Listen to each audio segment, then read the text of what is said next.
নমস্কার, গল্প সমগ্র চ্যানেলে আজকে আপনাদের কাছে নিবেদন সন্তোষ চট্টোপাধ্যায়ের লেখা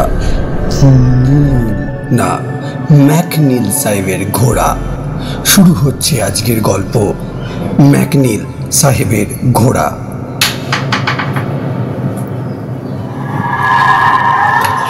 ডাকের গন্ডগোলে বেশ কিছুদিন পরেই চিঠিটা হাতে এলো আমার। চিঠি লিখেছে সজল বিহারের মুঙ্গের থেকে। ওদের ওখানে কয়েকটা দিন কাটিয়ে আসার জন্য অনুরোধ জানিয়েছে আমাদের মানে আমাকে আর রূপককে।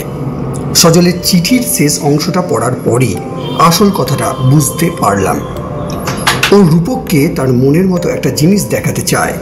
রূপক আমাদের দুজনের দারুণ বন্ধু। সজল দূরে চলে যাওয়ার পর আমার সঙ্গেই সময় কাটে রূপকের। যেমন ডান পিঠে তেমনই দুর্জয় সাহসী রূপক। ভয় কাকে বলে ও বোধ হয় জানেই না। তারই মাঝখানে বেশ কিছু ঝামেলাতেও জড়িয়ে পড়ে। রূপকের অদ্ভুত এক নেশা আছে, তা হলো পোড়ো বাড়ি বা ভুতুরে বাড়ি বলতে যা বোঝায় সেই সব দেখে বেড়ানো। সন্ধান পেলেই হলো রূপক ঠিক সেখানে হাজির হয়ে যাবে। ভূত তো গ্রাহ্যের মধ্যেই আনতে চায় না। কতদিন যে ও এই ধরনের বাড়িতে রাত কাটিয়ে এসেছে হিসাব করে বলা শক্ত, তবে ভূত কোনোদিনই ওর সামনে আসেনি। সজল রূপকের এই নেশার কথা ভালোভাবে জানে, তাই তো চিঠিতে একটা মোক্ষম টোপ ফেলেছে। লিখেছে ওদের শহর থেকে কয়েক মাইল দূরে এমন একটা পোড়ো বাড়ি আর ধ্বংসস্তূপ আছে যা দেখলে রূপক আশ্চর্য তো হবেই, এমনকি এদিকটা নিয়ে নতুন করে চিন্তা ভাবনা করারও সুযোগ পাবে। রূপকের আগ্রহ জাগিয়ে তোলার পক্ষে এতটুকুই যথেষ্ট। চিঠিখানা পাওয়ার পরেই রূপকের কাছে ছুটলাম। বাড়িতেই ছিল ও। দেখলাম সজলের চিঠিটা পড়তে পড়তে উত্তেজনায় ওর চোখ দুটো চকচক করে উঠল। আমাকে বলল, দারুণ হবে, তুই আজ কি লিখে দে, আমরা সামনের সপ্তাহে রওনা হয়ে যাব।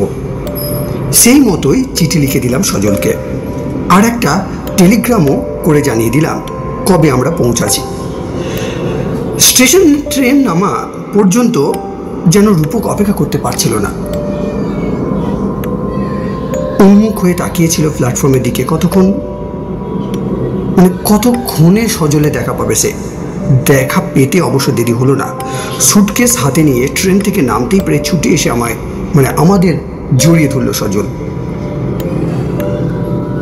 যা লোভ দেখিয়েছিস রূপকে, ও না এসে পারে, আমি হেসে বললাম।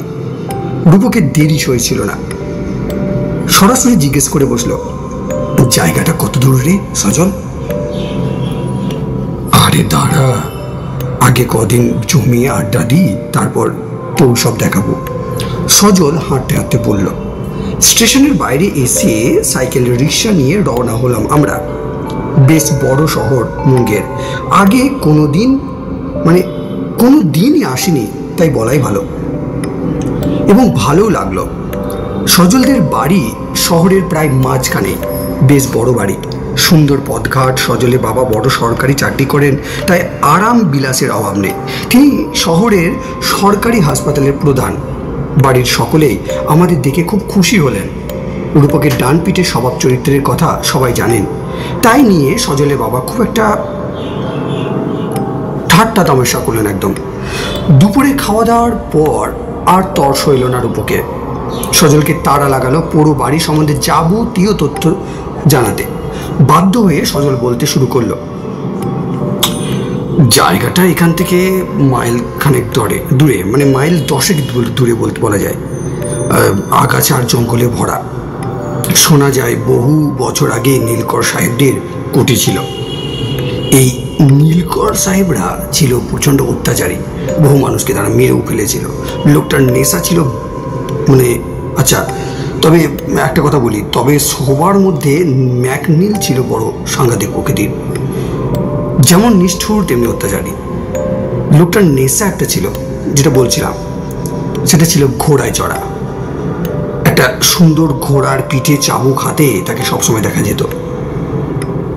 ঘোড়ায় চড়া সাহেবকে দেখলে বুক কেঁপে উঠত সকলের। পুরো বাড়িটা ছিল ওই সাহেবের বাংলো। তাহলে কাল কালই যাওয়া যাক, উৎসাহ নিয়ে বলল রূপক। আপত্তি নেই, তবে দিনের বেলায় যেতে হবে, আর ফিরে আসতে হবে অন্ধকার নেমে আসার আগে। সজল একটু গম্ভীর হয়ে বলল,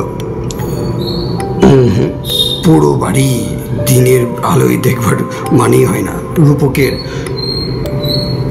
রূপক এবার জোরে মাথা নাড়ল। আমরা একটা রাত ওখানে কাটাবই, তবে অ্যাডভেঞ্চারটা জমবে কিন্তু। না, সজল দৃঢ় স্বরে বলল, বাবা যদি রাজি হবে না কিন্তু। আমি তোদের নিয়ে যেতে পারি, এক শর্তে, দিনের বেলাতেই যেতে হবে। সজলের সঙ্গে রূপকের বেশ তর্ক লেগে গেল এবার। সজলও যাবে না, রূপকও ছাড়বে না। শেষে রূপক জানতে চাইল, তুই কি রাজি হচ্ছিস না? কেন বলতো, কিছু ভুতুড়ে ব্যাপার আছে নাকি? সজল বলল, গোলমেলে কিছুর যে একটা আছে সেটা ঠিক। এর আগে দু একজন পালিয়ে এসেছিল। কিরকম গোলমাল? রূপক প্রশ্ন করল। এই রাতের অন্ধকারে ঘোড়ার পিঠে নাকি ম্যাগনেল সাহেবকে চাবুক হাতে দেখা যায় এখনো সেখানে। হো হো করে হেসে উঠল রূপক। আরে তাহলে দেখতে যেতেই হয়, ম্যাগনেল সাহেবের সঙ্গে একবার মোলাকাত করতেই হবে। না না না, এ সম্ভব নয়, অসম্ভব। তুই একটা ভিতর ডিম। ঠিক আছে, দিনের বেলাতেই তাহলে যাওয়া যাবে, কিন্তু কালই, রূপক বলল। সজলের বাবার অনুমতি পেতে দেরি হলো না। আমরা পরের দিনে একটা সাইকেল রিক্সায় রওনা হলাম। শহরের সীমানা ছেড়ে বেশ ঘন ঝোপ ঝাড় আর জঙ্গলে ঘেরা এক স্থানে পৌঁছালাম। তিনজন রিক্সাওয়ালাকে বসিয়ে রেখে আমরা এগোলাম। একটু পরেই চোখ পড়ল অনেকগুলো বাড়ির ধ্বংসস্তূপের মাঝে মস্ত একখানা পুরো বাড়ি। সারা বাড়িটায় বুনো গাছের ঘেরাটোপ। বাড়িটায় ঢুকতেই এক ঝাঁক চামচিকে আর বাদর উড়ে পালালো। কেমন যেন গা শিরশির করে উঠলো আমার। বাড়িটায় বেশ কয়েকখানা ঘর, বিশাল তাদের উচ্চতা। কেমন একটা পচা গন্ধ ভেসে আসছে আমাদের কাছে চারিদিক থেকে। নানা ভাঙা চোরা আসবাবপত্রই ছড়াছড়ি ঘরগুলোয়। একটা ঘরে ঢুকতেই থমকে দাঁড়ালাম তিনজনে। সামনের দেওয়ালে টাঙানো ধুলোমাখা বিরাট এক অয়েল পেন্টিং। ঘোড়ার পিঠে উদ্ধত ভঙ্গিতে বসে আছেন একজন সাহেব, হাতে চাবুক। এই সেই নীলকর সাহেব, ম্যাগনিল সাহেব আর তার ঘোড়া, ফিসফিসিয়ে বলল সজল। লোকটা যে নিষ্ঠুর ছিল, ওর চোখ দেখলেই বোঝা যায়।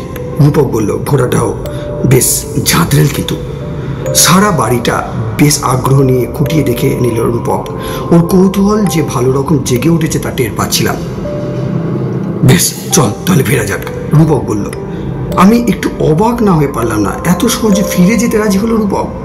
ও যে কেন এত তাড়াতাড়ি ফিরে আসতে রাজি হলো তখন না বুঝলেও পরে তা বুঝতে দেরি হলো না আমাদের।